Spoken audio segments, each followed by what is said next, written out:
Well, good evening, everyone, and thank you for coming, and thank you, George and Dave, for the very nice introductions.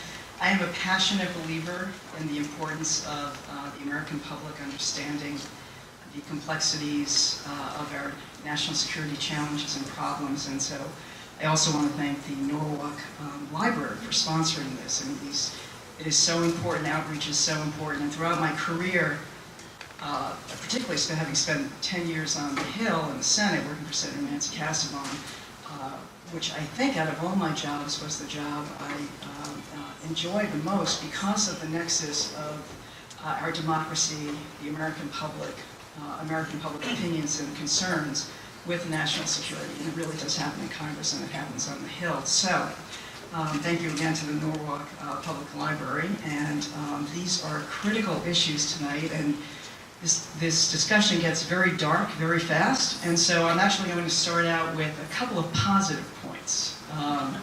The first of which is this opening slide here, which has quotes from President Trump, President Obama, and President Bush. And in this fractured world we live in, the significance of and understanding of the threat that nuclear weapons presents the United States as its greatest challenge is actually a bipartisan recognition by all three presidents. And I want to point out that President Bush in his remarks in 2002 and President Obama in 2010, that's actually from their Nuclear Policy Review. They said it publicly in other forums, but it's from the official document, the Nuclear Policy Review, which the United States started, the executive branch started putting together after the end of the Cold War, starting the Clinton administration.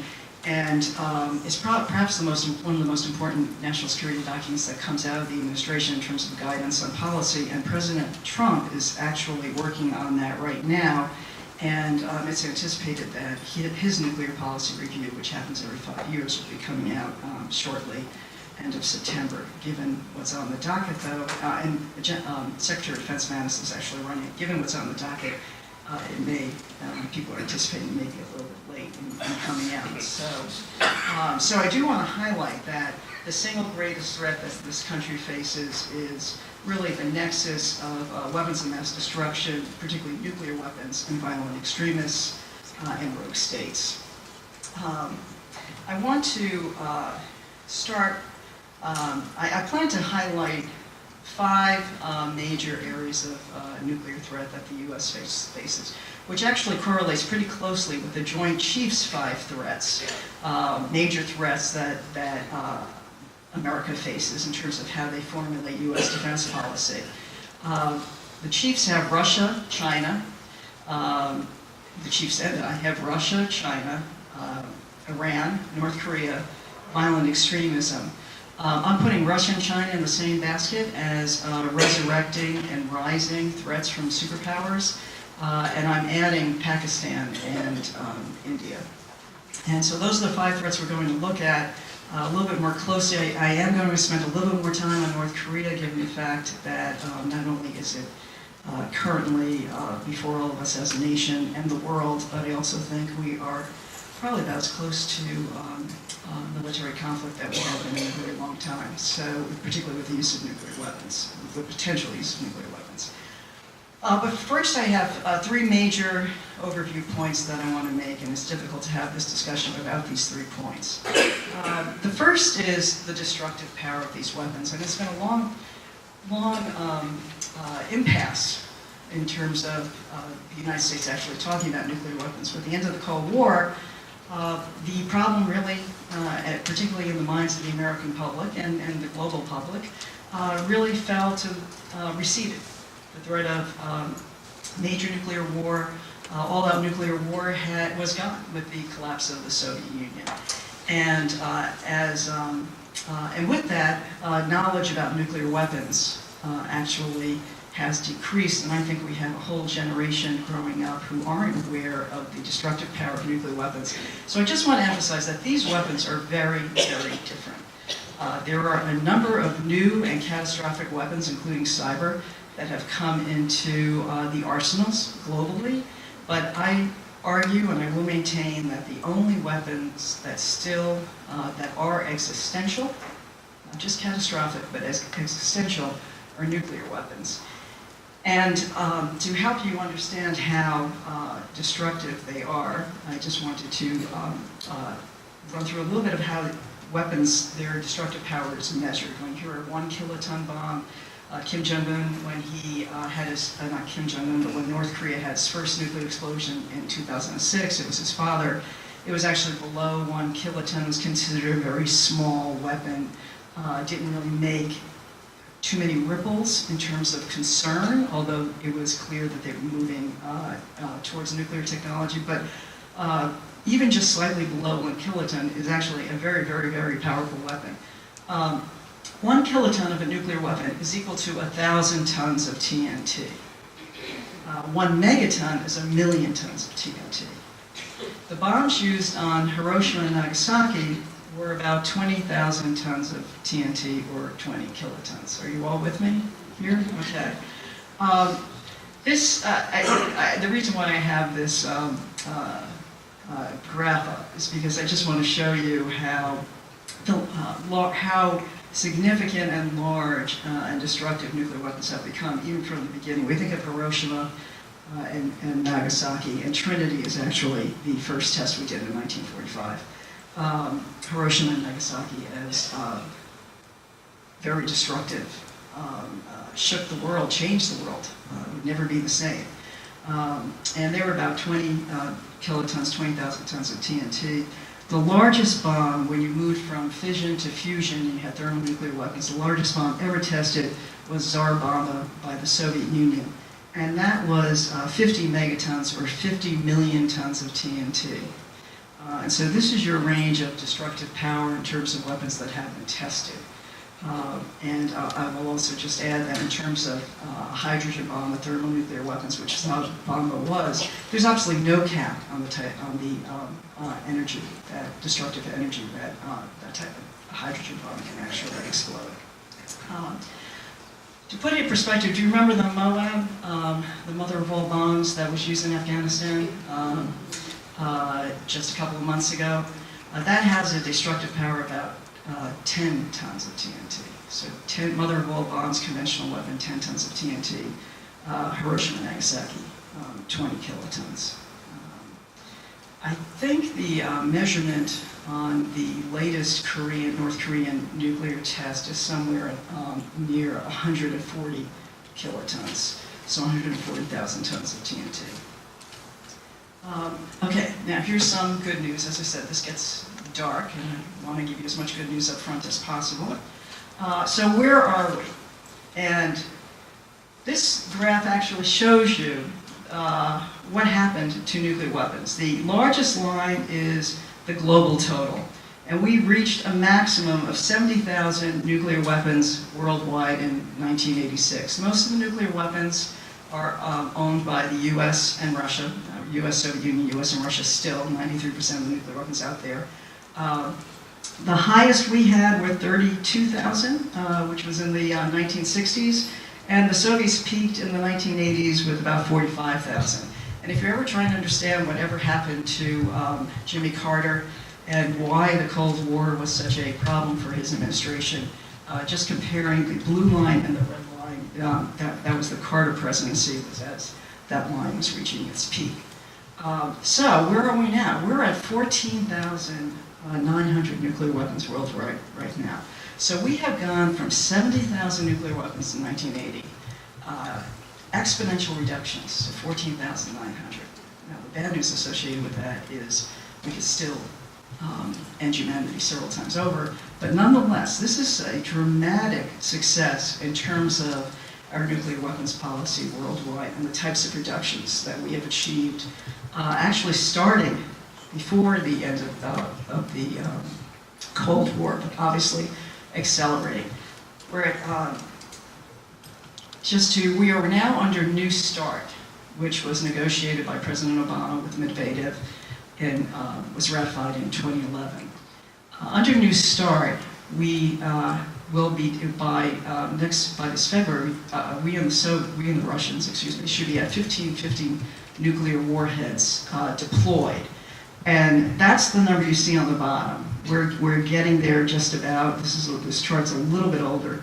But you have that number, 17 and 14 is the number that are actually deployed on missiles, bombers. And that will we will be at a 1550 cap under New START. That is the good news. The rest is either in reserve, and then you have several thousand that are just waiting to be destroyed. And then you have your other nuclear powers. France, China, United Kingdom, Pakistan, India, Israel, and now North Korea. 9 altogether. Now, while that may look like bad news, it's actually good news in the sense that in, I think it was 1962, President Kennedy was projecting that in 15 or 20 years' time, by 1975, there would be 15 to 20 nuclear powers. And after the Cuban Missile Crisis, the United States negotiated, along with the rest of the world, the Non-Proliferation Treaty. And now there are 2 pillars of non-proliferation. One is the fact that we have extended deterrence, so we have worked very hard to convince our allies, as you all know, South Korea and Japan are among these, not to develop nuclear weapons because they're under our extended deterrence. That's one pillar of non-proliferation. The other pillar is the success of the Non-Proliferation Treaty. There are 191 countries now that are under the Non-Proliferation Treaty, and so, and actually this is what has led to the crisis in North Korea, triggered the crisis in North Korea, and triggered the crisis in Iran, was the bargain in the Non-Proliferation Treaty is that 5 countries, the first 5 there, Russia, US, France, China, UK, are nuclear powers under the Non-Proliferation Treaty. And their part of the bargain was that they would reduce their nuclear weapons, eliminate their nuclear weapons, if the other countries in the world agreed not to develop nuclear weapons.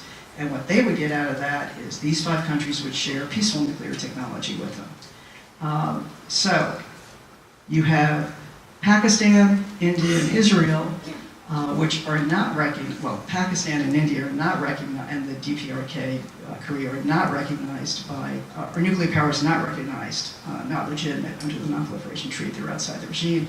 And you have Israel, which is a non-declared nuclear power, which is a status in and of itself. You know, Israel does not talk about having nuclear weapons,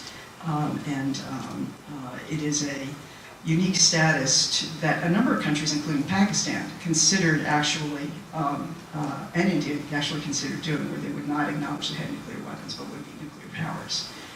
So, good news from the Non-Proliferation Treaty was that 191 countries in, including Iran, they're all abiding by it, and we've really retarded the number of countries that actually are outside of the regime. I also want to point out that there are a number of countries that have actually changed their mind about nuclear weapons, including Brazil and Argentina, who came into the Non-Proliferation Treaty regime. You had South Africa that gave up its nuclear weapons, Libya that gave up its nuclear weapons, Kazakhstan, Ukraine, and Belarus, which also gave up their nuclear weapons, although it wasn't questioned whether Russia would ever have given the codes to those nuclear weapons, but they did turn over the nuclear weapons for a guarantee of sovereignty, which Ukraine now says the US and Russia and Britain are violating, who also had signed that memorandum, since their sovereignty is not being respected. Okay, so US nuclear triad, just where we are. President Obama really broke new ground. He announced that US long-term policy was going to be the elimination of nuclear weapons.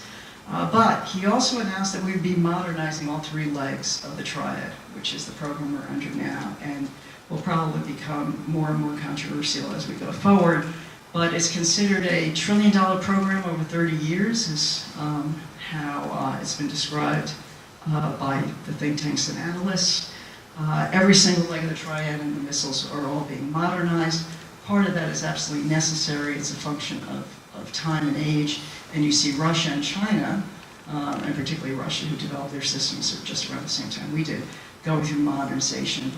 But you have every nuclear power modernizing, including China, France, and that list you just saw, India and Pakistan, everyone is modernizing. And this will all be part of the nuclear policy review. So President Obama broke new ground. He said the elimination of nuclear weapons was a long-term goal, And he was also, to diminish numbers, you have to diminish role. So in the Nuclear Policy Review, he was diminishing the role of nuclear weapons in U.S. national security. Nuclear weapons were not playing a prominent role in maintaining all of our security across the board as it had done when we were conventionally inferior. They have a way of maintaining our strength. But instead, he said the fundamental role was to deter a nuclear war or a nuclear attack. And this is that sets the framework for how many nuclear weapons you need. So the Nuclear Policy Review we're undergoing right now is extremely important in terms of forward direction on where to go with nuclear weapons. Okay, so let's start looking at the threats with that as background, and just to reiterate, destructive power is extremely important. We've seen tremendous reductions, and we've also seen that this is really a finite problem. There are 9 countries involved right now, and actually what happens in Iran and North Korea will determine whether we have worse proliferation problems or whether we can actually keep this problem finite. So the future remains to be seen. But nuclear terrorism, first threat that we face. What we do know about terrorism and nuclear weapons was that with Al-Qaeda, we have a lot of information on Al-Qaeda. And Osama bin Laden had his fatwa in 1999 where he announced that it was his Muslims' moral duty to develop nuclear weapons in order to combat the infidels. And that was actually, there are some really interesting articles that have been written about Al-Qaeda and nuclear weapons that actually articulate some of the meetings that Osama bin Laden had in Pakistan and the efforts that they went through to try to develop nuclear and WMD capability, particularly on the biological side. So ISIS comes along and has, what their capability is in question, but what their propaganda is pretty clear. And that is, they have announced they have a dirty bomb, and they have also announced in their propaganda magazine that they could either steal or buy a nuclear weapon from Pakistan, and that this was a capability that they believed was attainable for them. So what have we done about it? Well, the big crisis of the 21st century was that deterrence, nuclear deterrence, worked with nation states, but did it have the same value with suicidal terrorists? And this is where George Shultz, Henry Kissinger, Sam Nunn, and former Secretary of Defense Bill Perry got together and really challenged whether the deterrence of the 20th century was valid in the 21st century. And part of the solution was the nuclear security conferences that President Obama launched. He did 4 major conferences. I think this may be one of his biggest legacies, and his very little knowledge, I think, of the American public in terms of what he actually accomplished. They launched these nuclear security conferences thinking, okay, deterrence is questionable in terms of how you curtail interest, use, acquisition by terrorists of nuclear capabilities. So let's get at the material. Let's try and get at the material. During his presidency, 4 major summits, all heads of state, he raised it to the highest level. He has removed about 150 weapons worth of nuclear material from 14 states, was the accomplishment of the administration. Brought that number down to just 24 countries. It was closer to 40. Brought it down to 24 countries that have nuclear material that we're still working on to try and control. And but 14 countries actually removed their nuclear material, including Ukraine, before the Soviets, before the Russians. I really apologize for this. Before the Russians invaded Ukraine and Crimea and took over Crimea. We got the nuclear material out of Ukraine before the government actually started being challenged in terms of its governance throughout the whole country. And this was all a follow-on to Nunn-Lugar with the Soviet program and how to lock down those systems, and President Obama took it to the Nuclear Security Summit. The question going forward is whether the U.S. will continue to provide that type of leadership.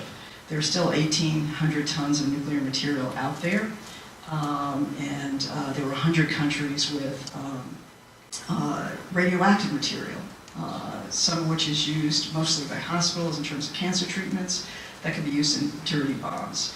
And so we have a couple of really important issues going forward, but the success of what President Obama launched in terms of trying to set up global standards on how to deal with this leaves a jumping off point. And as I said, will probably be part of his strongest legacy. Pakistan.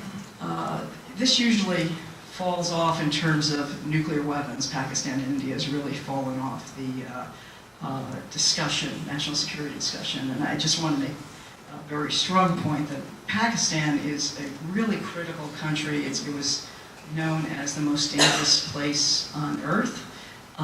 It's being challenged a little bit right now, but the reason why it was considered the most dangerous place on earth is really three reasons, and it all has to do with their nuclear weapons. Of course, the first is Pakistan and India. And even under Modi and Sharif, where there were major breakthroughs, where Modi was showing up at Prime Minister Sharif's home the night before Sharif's daughter was married, breakthroughs on the highest level, it then went downhill, and you're having conflict in the Kashmir area, actually more violent than it has been in years. You also have a problem with India and China, and there was just a border skirmish there that the Chinese, doing their One Belt, One Road, went into contested area to build a road for their major new Silk Road, and the Indians who claimed that territory said they had just violated their sovereignty, and it was actually really ratcheting up, and the tension was actually relieved just about a week or so ago. But India developed its nuclear weapons because it went to war with China in 1962 over border disputes, same area, and decided it needed nuclear weapons. And Pakistan decides it needs nuclear weapons because India is developing nuclear weapons, and you have this triangle that can actually bring the rest of the world in, including the US, who is allies with both Pakistan and India. And China is a very close ally of Pakistan and actually helped develop the nuclear weapons program. Okay, that's one reason why Pakistan is the most dangerous place on earth. Second reason is obviously terrorism. And it is the home, and this is really where there's a home base for terrorist organizations. This is it. And so it gets to this nuclear security issue, just how secure are Pakistani nuclear weapons? And there have been 6 or 7 attacks that have actually, you can see the nuclear facilities here, on nuclear facilities, areas where we believe there are nuclear weapons in Pakistan. I just went to a meeting with Prime Minister Abbasi, who said of Council on Foreign Relations, and he assured the audience that Pakistan nuclear weapons are secure, and if Pakistan goes to smaller nuclear weapons, tactical nuclear weapons, which our policy had been to try to convince them not to do in the past, that those will also be under the national command and control system and wouldn't be under the control of the local colonel or whomever is the commander on the spot. And tried to assure the audience of that. The question is, though, if you have these smaller tactical nukes out in the field to combat what is considered the cold start, where India will invade Pakistan right at the beginning, if they go to war, are those vulnerable to being stolen by a terrorist group? There's also the question, so you have the questions of stealing and command and control. You also have the question of Pakistani stability and takeover of the government, and what happens if there's a terrorist takeover of the government.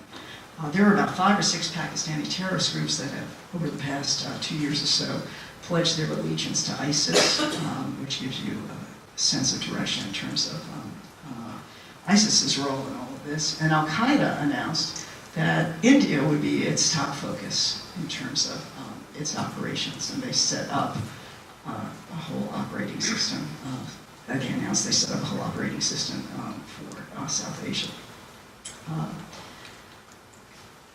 The other piece of this is Pakistan's role in proliferation, and the AQ-CON network. You think of any problem we've had, Iran, North Korea, Libya, Syria, all part of the AQ-CON network that came out of Pakistan, We hoped we shut it down in 2004. A.Q. Khan was the scientist who developed Pakistan's nuclear weapons.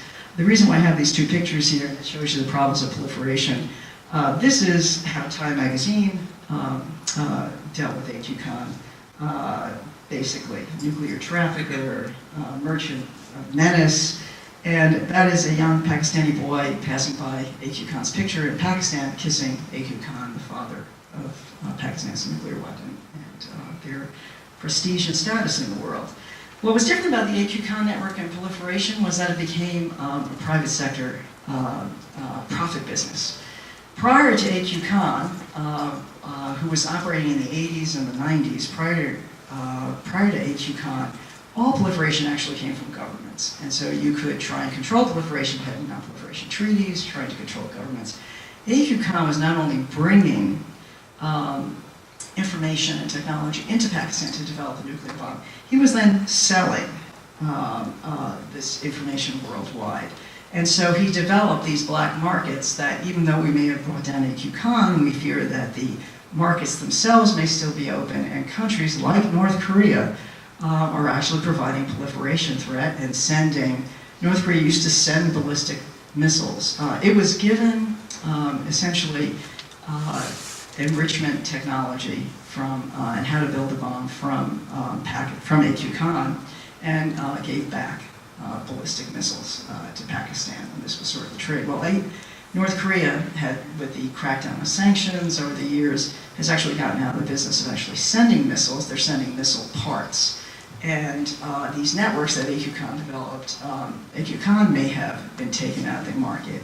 We thought we had shut down or found out about many of the hubs, but just like taking down the internet Silk Road, when we took down Silk Road 1, you had Silk Road 2 come up that was even worse and more diffuse. We're concerned that those original markets then became more diffuse, but continue operating. Before I get to North Korea, I'm going to talk a little bit about Iran. So the President Trump has said that he's made a decision on the Iran agreement, which he hasn't announced yet, but should be imminent, whether he is going to abide by the Iran agreement or not. Iran is actually a really interesting case, and I think a tribute to sort of the clever diplomacy of the Iranians. And their interest in nuclear weapons.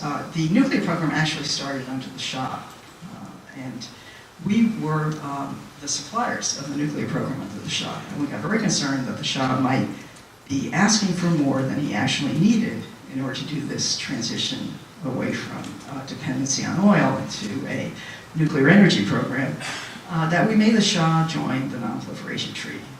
And so the Shah joins the Non-Proliferation Treaty. Well, the 1979 revolution happens, and Supreme Leader Khomeini announces that it's actually not contrary to Osama bin Laden. It's not Muslim to, or consistent with Islam to actually develop nuclear weapons. And there's belief that Iran actually stopped their nuclear weapons development program that was happening under the Shah. Well, then you have the Iran-Iraq War. And during the Iran-Iraq War, as you all know, chemical weapons was Saddam Hussein's weapon of choice, weapon of mass destruction of choice, and was used quite indiscriminately with a lot of outrage no real outrage from the international community. And I believe that was when Iran changed its mind, and under the new supreme leader, Khomeini, decided to develop a nuclear weapons program. And you see this march towards emphasizing civilian nuclear energy and working with the A.Q. Khan network. What's interesting about the A.Q. Khan network is that prior to A.Q. Khan, the nuclear weapons, not the nuclear weapons, but the civilian nuclear energy program was plutonium-based. So if you have a plutonium facility, they're very large and they're easy to see. I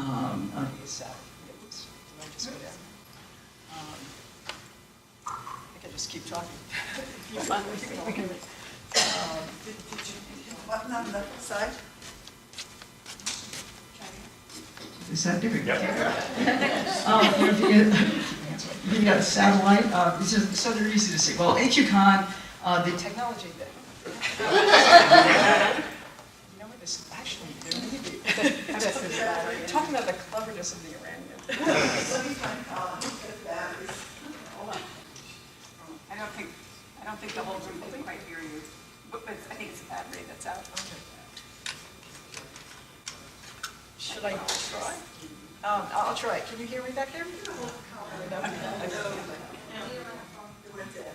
I moved a little forward. Anyway, he moved them to enriching uranium, which uses centrifuges. So those are much smaller facilities that can be built into mountains, which is apparently what was happening in Iran, which we discovered was happening in Iran. And through dissidents, we found out in 2002 and 2003 that Iran actually had a uranium enrichment program. And this caused a big disruption. We had just gone into Iraq, our first WMD war. And when we first went into Iraq, you may all remember we were doing very well when we first went into Iraq. And that brought the Iranians to the negotiating table. At the same time, the Libyans come to the negotiating table as well because one of a shipment that was coming from Gaddafi with bomb plans, Chinese bomb plans,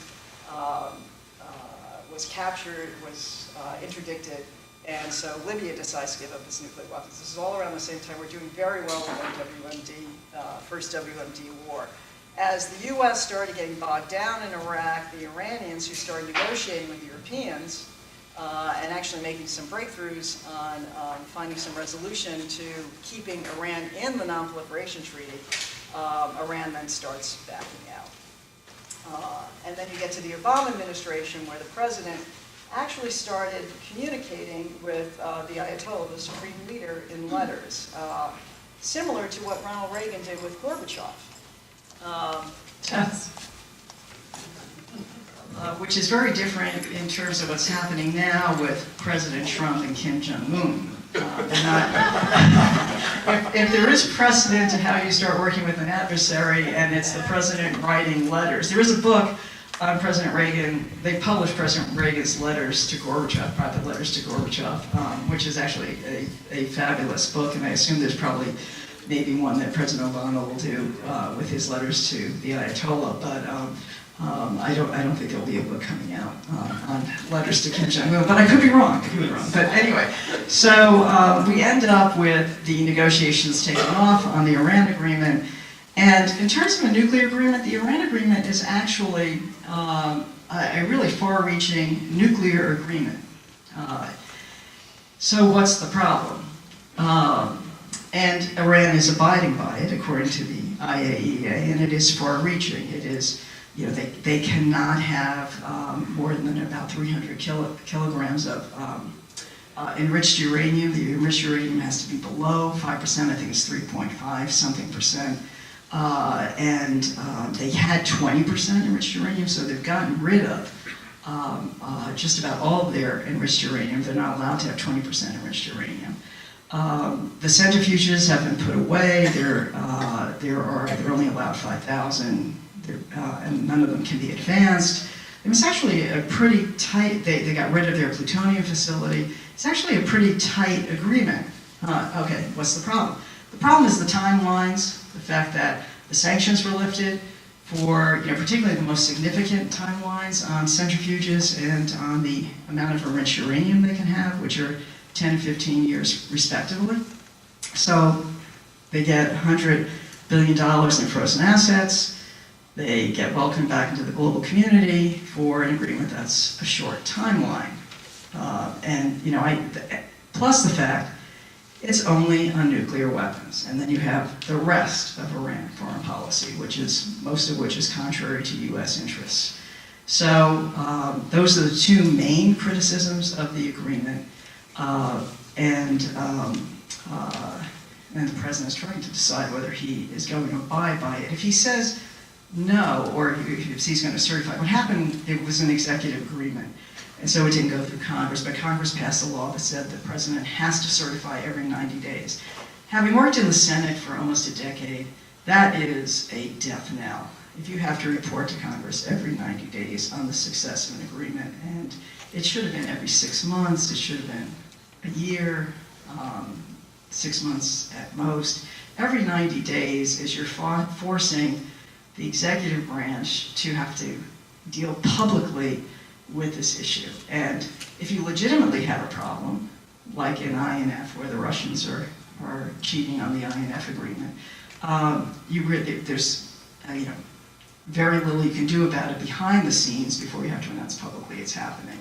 But if the president doesn't certify, it goes to Congress then to decide whether it's a punt. It goes to Congress then to decide whether they're going to do snapback sanctions or whether they're going to say they're certifying.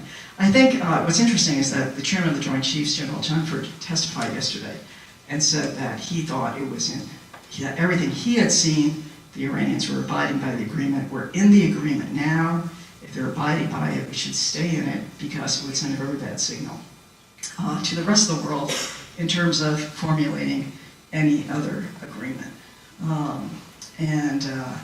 So North Korea gets us to North Korea, which is the rest of the world that is looking to see whether agreements are possible, or we hope, if you're going to get off this ledge, that's where you're going to go. Evan Osnos wrote a really interesting article about his trip to North Korea in the New Yorker, where he said the Iran agreement is overshadowing how the North Koreans are assessing the situation. The U.S. isn't going to abide by the Iran agreement. Why should they even negotiate with the U.S. on this issue? Whether that's propaganda or not, it's just interesting in and of itself that is a line that they're using. So, North Korea and the intractable problem in North Korea. I actually think, as I said in the beginning, that we are probably the closest to military conflict potentially involving nuclear weapons than we have been in a very, very long time. And I just want to go through why North Korea is a threat. So this first chart up here actually tries to bring into focus where they are with their missiles and their missile range. And number 4 is the long-range missile that they just tested.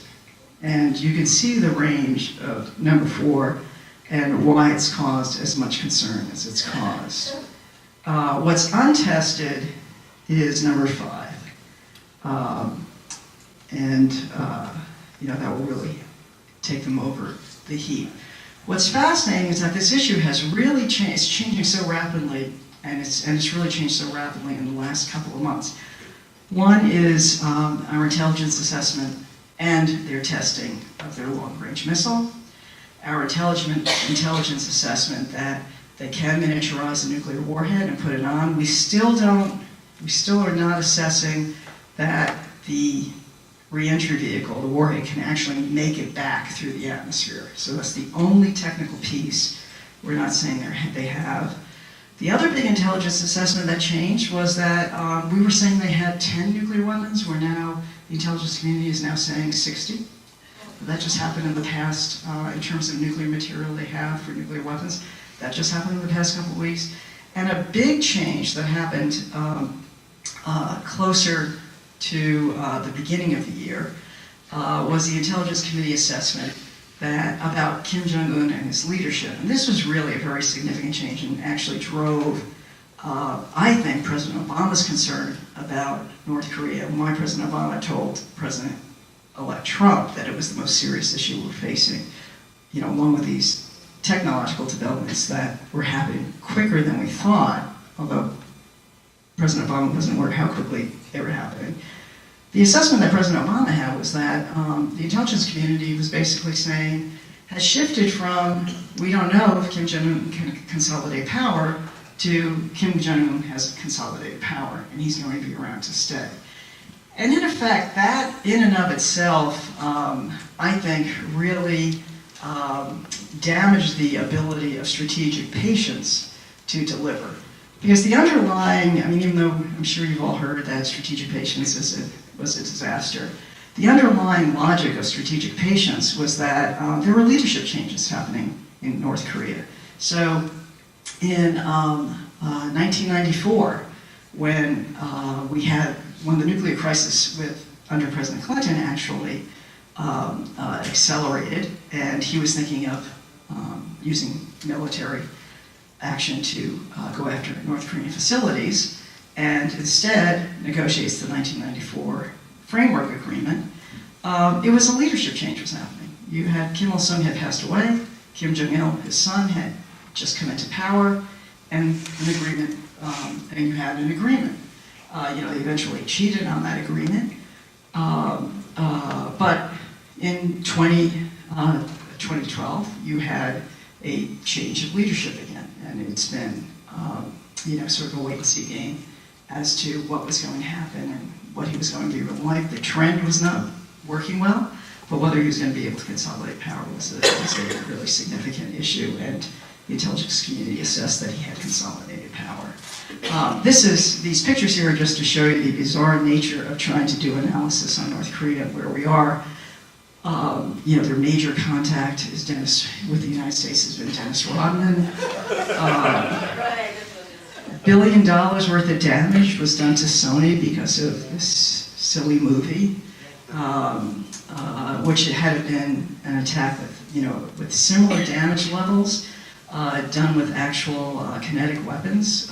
We probably would be at war already, but the damage was done with cyber. And this picture is just this past weekend where they rallied against the United States. And you do have to put in perspective, this cartoon, if you can't read it, says, what's the next threat? It's a Korean general saying, what's the next threat after nuclear apocalypse? And you do have to put in perspective North Korean rhetoric. The fact that when President Obama actually sanctioned Kim Jong-un personally, Kim Jong-un said that was a declaration, or his foreign minister said that was a declaration of war. To have insulted Kim Jong-un and sanctioned him personally. So they have said we have declared war before. You have had their videos showing Washington in the crosshairs with the nuclear explosion. But this is very different. I think the fact that Kim Jong-un actually released a statement himself to the Korean people, I absolutely agree with the analysis that is a major change in tensions rising. And what was fascinating about it was how it was actually a revelation to how he thinks. He was saying that he was expecting the typical rhetoric for the President of the United States, lambasting North Korea. I'm paraphrasing a little here. And instead he got this crazy stuff that was personally insulting. So you sort of see him, you could just imagine him watching the UN speech by President Trump going, what is he saying? Why is he doing that? But I also think you have to put in perspective, I just chuckle when I heard President Rouhani say that it was so inappropriate for President Trump to be using language like that in the halls of the United Nations, and I couldn't help but think of Ahmadinejad and what he said when he was in the same spot just a few years before. And I couldn't help but think of Khrushchev banking his shoe because the Filipinos and the Philippine delegation insulted him. And so, anyway, you have to put this all in perspective, but nonetheless, even doing that, I think the level of rhetoric and the level of tension and the fact that no one is talking to each other, except for Secretary General Gutierrez, is the only one talking to all the players, and maybe Putin and Lavrov. But the Chinese wanted to send an emissary to talk about the issue to North Korea, and Kim Jong-un wouldn't accept him. This was just the past week, wouldn't accept talking to the Chinese. So the Chinese aren't talking to the North Koreans. We're, I think, not talking to the North Koreans, although there was a report in the New York Times that the North Koreans are running around Washington trying to talk to everyone they can about how President Trump thinks, going to all the think tanks. So it's only Gutierrez, Secretary General Gutierrez, and maybe Putin is talking to everyone. but how much he's talking to President Trump isn't really known. So it's the combination of no conduits, it's a combination of the level of escalation, and it's the threat. They developed an intercontinental ballistic missile. They have developed nuclear weapons. They're a nuclear power. They are big proliferators. The Syrian nuclear weapon, the Syrian facility that was bombed by the Israelis in 2007 was actually just like a complete model of the North Korean facility. We know they're proliferators, and a combination of where this goes and how it could break the entire proliferation regime, with Japan and South Korea feeling very insecure if they're allowed to keep their nuclear weapons. I think is very foreboding in terms of the non-proliferation regime and where we go from here. So, on that note, I will open this to questions. Yes? Should we make vacation plans for next month?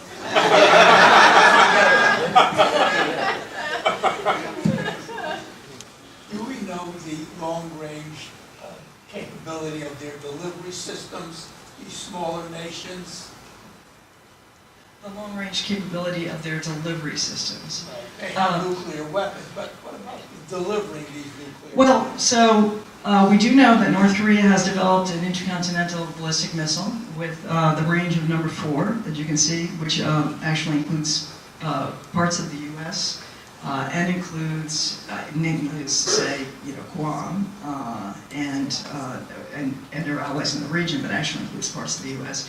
The same thing with the Iranians have their systems, the system that, so President Obama says he's really concerned about their ballistic missiles, and part of this, I should have mentioned that as part of the agreement, that ballistic missiles are not covered. It's just a nuclear agreement.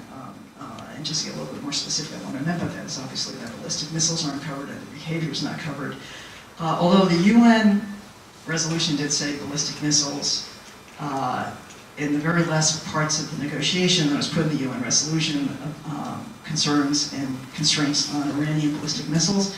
The way the Iranians read the UN resolution, it says ballistic missiles with nuclear weapons delivery capability, and they say, well, they're not trying to put nuclear weapons on a ballistic missile, so there were no constraints on the ballistic missiles. But they just developed, they just tested, and it's operational. President Rouhani said, you're not going to stop us from developing ballistic missiles. They had a roadshow with their latest longer range missile, and that has about a 2,000 kilometer range. They just tested that.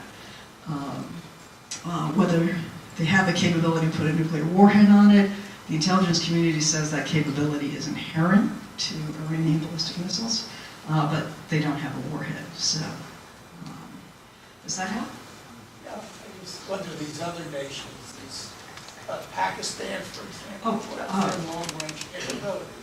Could So- it reach the United States? Pakistan, no. Pakistan and India cannot. Pakistan and India, their ranges are about the same, and because they keep modeling each other back and forth in terms of these systems.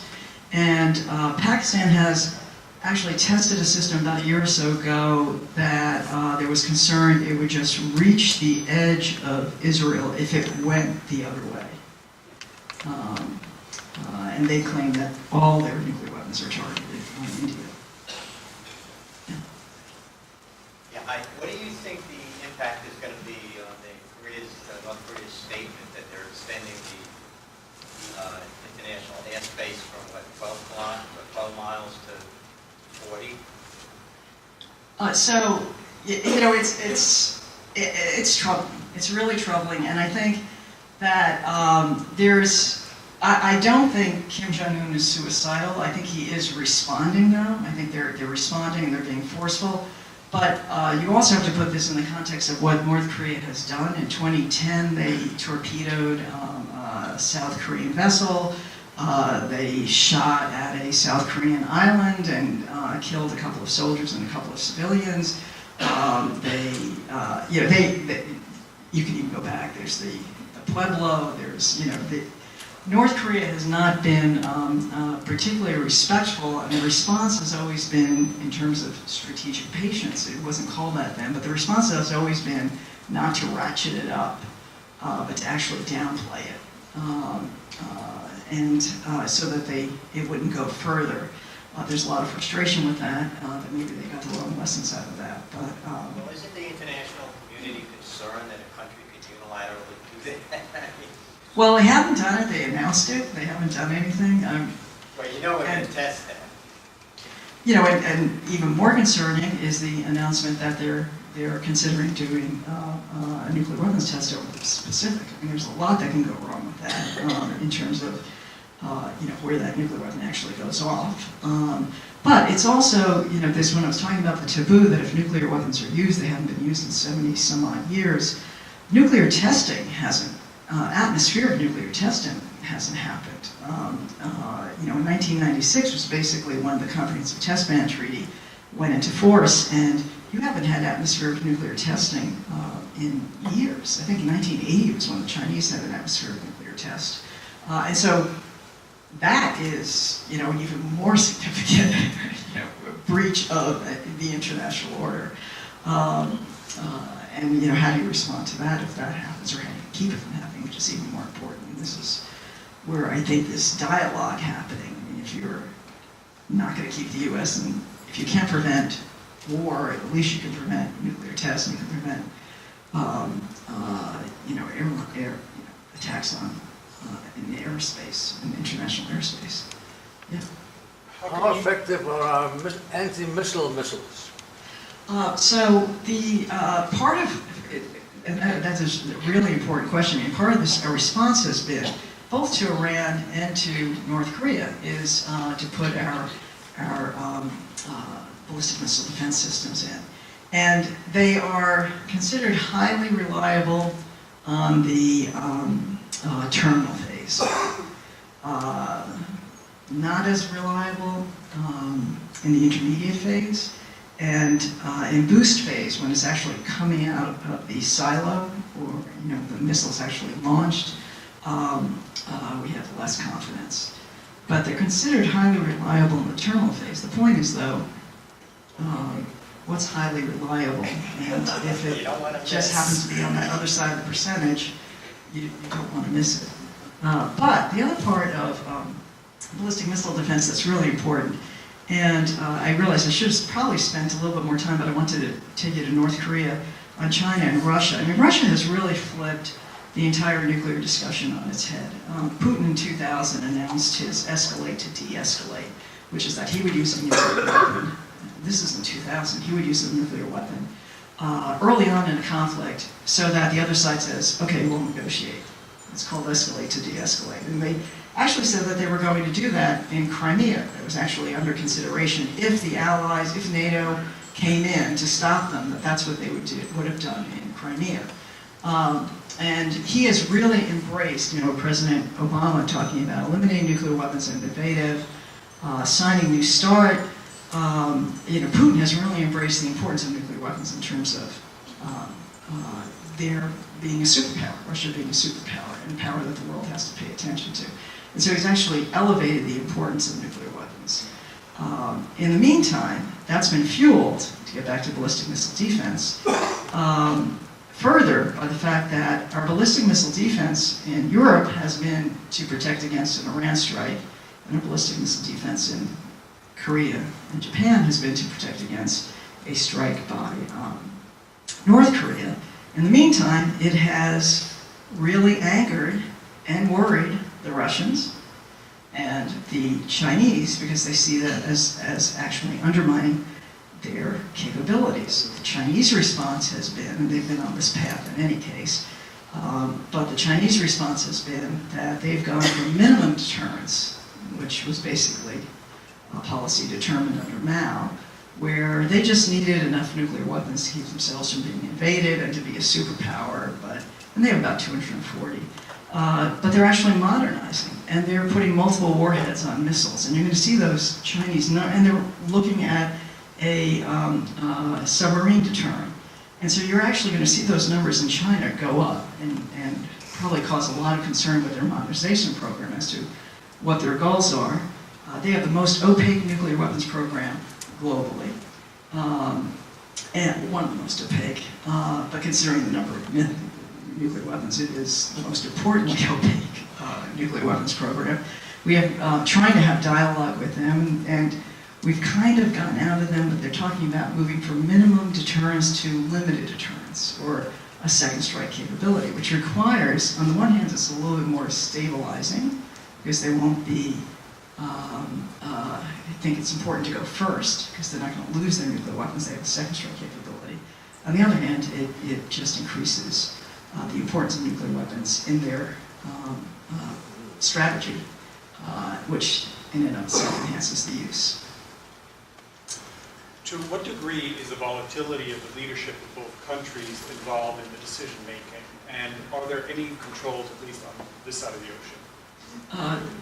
Both countries. In this case, Korea and the United States. So in terms of the leadership in decision-making on the use of nuclear weapons, or on the nuclear weapons program? Well, in the United States, the use of nuclear weapons is the president's decision. And it's set up to be the president's decision. And it really is unilaterally the president of the United States decision. The rest of the mechanism there is not to question the decision. The rest of the mechanism, once he makes the decision, is to operationally go forward with that decision. I think it's important to point out that during Watergate, Secretary of Defense Schlesinger sent out the word to everyone in the nuclear chain of command that if they got a call, or if they heard that President Nixon wanted to do a nuclear strike, to call him, because he was afraid of the stability of the president. But in North Korea, it's such an opaque system. It's hard to tell how it works. We don't even know how Pakistan works, and although it's how much the civilian leadership is involved in those decisions, since they're not very involved in the decisions on the program itself. So the command and control is very opaque in most countries. If in the event that there is a military action in the Korean Peninsula, what is your perspective that the U.S. would use small tactical nuclear weapons to de-escalate the issue, as you said before? Well, what's interesting about the United States and tactical nuclear weapons is there was a major turning point in 1992, George H.W. Bush, President Bush, when the Soviet Union, it's 1993, when the Soviet Union collapsed. President Bush made the decision that given the instability in the world, to pull back just about all of our tactical nuclear weapons and our smaller nuclear weapons. And we really, our nuclear force is all strategic, long range, the bombers, the submarines, the ICBMs. And then we have what's estimated to be about 200 tactical nuclear weapons that we kept for Europe. And that's being modernized. That's the B-61. It's being modernized. You can actually turn down the dial in terms of how many kilotons it has. Most of them have, right now it's about 300 to 400, I think is what the guesstimate is, these public estimates of what the destructive power is. And it's being modernized so you can actually turn down that dial. It's all part of the modernization program. But we only have a limited number of those, and they are dedicated to Europe. Would he use a nuclear weapon? I was actually on a panel at a Strategic Command in July on what would be the U.S. response if an adversary, what should be the U.S. response if an adversary used a nuclear weapon. And I actually made a case that given our the growth and development of our conventional weapons capability, that we actually have more options and don't necessarily have to go nuclear to nuclear. And so we have the ability to actually consider what would be the most appropriate response to the use of a nuclear weapon, given the fact that we have a range of capabilities to respond with. And we are leading, both in terms of technology and capability, conventional force, which we weren't in the 50s and 60s when we were developing these nuclear weapons as a way of countering the overwhelming conventional strength of the Soviet Union. You keep separating ballistic missiles with nuclear weapons, What are the other uses of the missiles? The ballistic missiles, conventional. They're used. They've been used in these Hezbollah and Hamas attacks on Israel. Those are ballistic missiles. So they're using their shorter range ballistic missiles. They're used in conventional warfare. So, matter of fact, they're mostly Iran has the most ballistic missiles of any country in the Middle East, and they use them conventionally or give them to their allies to be used conventionally.